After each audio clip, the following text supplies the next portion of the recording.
Updates tomorrow. Now, I want to go back a little bit. This happened pretty early in the morning at the park, and in the morning, a little bit cooler. People are walking around, maybe walking with their dog. So we wanted to speak to some of those people right away.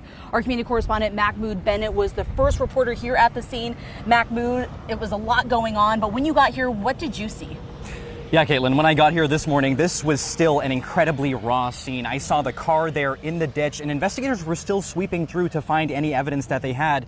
And when I went down to that end of the road, I actually saw people running across from this park that we're at right now into that median. There were about 12 people huddled in the middle. I actually tried to walk up to those people, and that's when deputies actually pushed me back and told me to go back to my car. So it was still a very, very raw scene. Now, I actually spoke to one of the women who was in that median. She walked up to me and told me what she saw.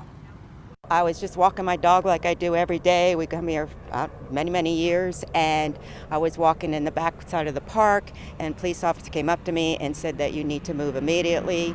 Debbie Alades says she was with several of her friends when they heard gunshots nearby. A few minutes later, she saw deputies swarm the park with a canine unit. That's when she knew something was wrong. So then I saw a bunch of more police officers come, and I was walking with my other friends that walk with us, and they directed us to stand in the middle of the median. On the other side of the park is I-75, and this camera shows deputies with their guns drawn while the morning commute drives past them. They only stayed on this side of the interstate for a few minutes. It sort of freaks me out because I'm here every day, so I think it's just a freak thing. At about 9:06 a.m., deputies told Debbie and the other people here that they were allowed to leave, but investigators were here for several more hours.